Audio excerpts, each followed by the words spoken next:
Hello, friends. Okay, today we are going to be kind of doing a cold reading. This is kind of a beginning to something really exciting and new. I have decided to submit my work for publishing, um, and I'm going to tell you who that publisher is, not because they have already accepted my work, but because I think that they are a very noteworthy publisher to recognize the work that they've done. It's Microcosm Publishing. They are straight out of Portland, Oregon, and they do some extraordinary work. And so that's why I chose them. I do not know anything yet, but the point is that I have no regrets because I tried.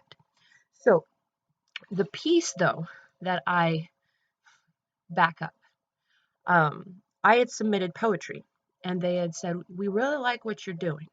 We'd like to see what you can do with a personal narrative." And the theme of this personal narrative for this Zine is it is all about autism and the spectrum. And the theme of it is, though, is a doctor visit. That's the theme for this issue, this Zine. Um, and so I get to reveal something new about myself. I have undiagnosed Asperger's. I don't tell anybody this, not even exes. Um, not a lot of my best friends know this about me, because it's just, again, it was an undiagnosed thing. Um, and you will hear throughout the narrative that it was something that was not going to impact my academic performance. And so I was lucky to have a stellar parental unit, my mother, to teach me social cues, hopefully. Um, but yeah, so this piece is going to be very personal. It's pretty raw because I don't really talk about this kind of stuff. And so we're going to see how it goes. So I'm going to read it for you guys because that will help. And a lot of the content or how I wrote it was inspired by this book. And I feel like, again, that is worth mentioning. It is called Beauty is a Verb, first like anthology of what people like to call crip poetry. Again, I never even knew that was a term. People like to label things. There you go. So this is edited by Jennifer Bartlett, Sheila Black, and Michael Northen. Apologies. And it is a stellar book, amazing. I felt so inspired, obviously, to write my own personal narrative. So here we go. I'm going to pull up my Google Doc, which is nice because you can, write as you go. You don't have to worry about saving. So, like, when the ideas come, they come, and you don't have to worry about trying to do any of that stuff. So, I entitled it Doctor's Visit Personal Narrative. So, here we go. Being sick or anything of that nature meant a whole day gone. I'm not complaining because the reason I lost a day is a doctor's visit. I immediately want to sleep afterwards. This isn't unusual, believe it or not. It's giving rehearsed dialogue of the symptoms over a certain duration of time with high levels of articulation while still communicating the level of pain from this latest mystery of skin irritations, itchiness, and irritants. Embarrassing for a child to say the least. Weird rashes and allergic reactions. It could be anything. What's a symptom? This latest bout of rashes is uncharted territory as I walk in for a follow-up I scheduled. Growing up, my mom taught me the script and had established a good relationship with the same doctor who had advised her how to work with me. She has Asperger's, but it's so minor, Elise wouldn't struggle academically. Teaching social cues would be top priority, and he had never been wrong. I trust my doctor. I suppose that's why I said his name a hint louder, I thought, as I walked through the clinic, my head on a slow swivel, like a bobblehead. Most of the walls are made of glass, like the mask I wear. It must be, because I gently adjust my kneecaps to keep them from obviously locking into place as I try to stand casually in line. But like an anthill, the awkward anxiousness always overflows. I may be too close to the woman in front of me. I casually glance back. No one is behind me. I take the slightest of steps back. She has a cute purse, black, a standard Michael Kors. Suddenly, my footsteps, excuse me, suddenly footsteps slightly trail behind me, and I'm back on my swivel. Nobody heard that? An older man in a t-shirt and jeans pops into view, walking towards my glass box. I turn around quickly before he opens the door and joins behind me in line. What if he gets too close? So I crane my body slightly forward, as if letting someone squeeze by my place at the table. The line moves. I mimic my mom's pleasantries, exchanges. Her voice plays on repeat. Just stay calm and kind. They're there to help. I watch. Hello, good morning, checking in. I have an appointment with Dr. Joe, last name Hoekstra, first name Sharon. She would never spell her name because the gal up front would know the spelling, she'd say. For today's visit, like any other, I recite Hoekstra Elise, spelling my whole name because nobody could ever find me. I've been using a prescription that keeps the excruciating itch at bay. I've of course built up a tolerance from my severe allergies to mosquitoes, forced to ignore the insatiable urge to scratch the welt till it bleeds. This new rash is of course a different breed, and it scares me. I look down at my shirt, which hides the patchy crescents on my stomach. I might as well be naked. Even in my late 20s, this rash wreaks havoc unlike any hot tub chemical, lettuce condiment, cat scratch fever, or nature's delights ever could. The itch isn't a dormant monster, but a natural disaster of doom with no escape.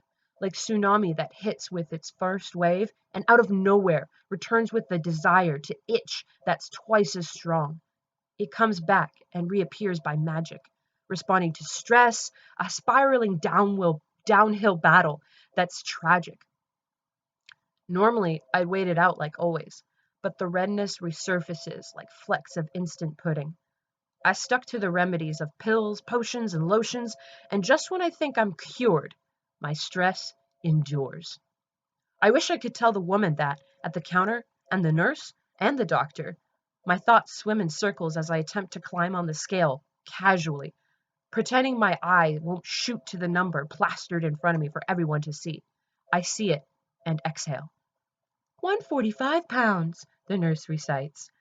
I wonder if my nurse watches every woman, young and old, to try to measure up to that scale. Do they wait on purpose? And just like in middle school, I immediately strip down without thought into a doctor's gown. I pretend it's not weird, even now, because I know he'll be in the room and I'll have to be able to press replay on my script. So I wait, on the paper sheet that's like an armor between me and the unforgiving recliner bed, meant for rounds of conversation and sharp shots. We begin the talk. I replay my synopsis, my additions, my updates, my progress, and regress with the prescription pill. This account has to be the most in-depth. Now for my proof. I show my rash, expose my body without hesitation, without thought, even though I still feel the embarrassment flooding. The anthill is gone and the oceans overflow.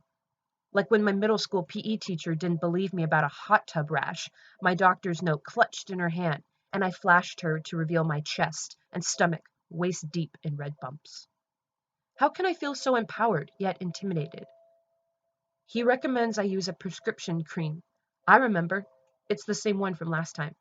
But we always have a game plan, a backup plan, to tackle whatever to tackle whatever my system kicks back. I can wait, ask the right questions, show the pain, and no pain at all. How can I feel so weak and so strong? I cue for next steps, and I'm written a prescription for cream. I'm lucky he will never give up on my medical mysteries, I think, as he explains the possible nature of the rash and follow-up visits I need to schedule. One last exchange. A smile, for I've rehearsed this part as well. Always ask for their availability first. As the door cascade away from from the parking lot, air rushes in and I exhale. I am so tired. The night before the rash kept me up past the point of hysterics, awoken early by sheer exhaustion. Tears, stream of conscience, and screams as I formulate my narrative. I have to memorize it from my doctor visit. So, that's my narrative. And just to kind of discuss a little because I know that that was long, so thank you for bearing with till the end. Um, that is what it's like to be in my head every time I go into the doctor. And while I hope that a lot of these things aren't uncommon for other people who, don't have Asperger's, a lot of it, that feeling is that intense. And I really tried to articulate how going to the doctor is more exhausting. Being in my head is more exhausting than anything they can throw at me. And that in reality, it's just kind of like they're hitting like an ocean hitting against the rock and I'm the rock. And you kind of see that in the literary devices. I use the ocean a lot as kind of that piece to show how my emotions are constantly swelling back and forth, hitting against a rock. And now there's a tsunami. Like it's just it's a very intense experience. Um and one of the things that's at the core of it has been that's common with kids who actually have ASD or stemmed versions of it like Asperger's is you do have problems, irritants with your skin. You have more allergies than most. You also have more issues with your GI tract, which I do. I have immense heartburn. Um, and so those things are all common with people who have ASD or autism spectrum disorder, as well as just sleep insomnia. Um, that isn't as bad, but again, I've been living with these things for so long, so that's my normal. And that may not be normal for everybody else. And so I guess what I was trying to do was trying to find where those two perspectives can meet and where they can divide, or that divishi. So, because the doctors can be a intimidating experience for many people, not just myself. Um, so hopefully I made some connections with some people. So yeah, there's my rough draft, and I hope you guys liked it.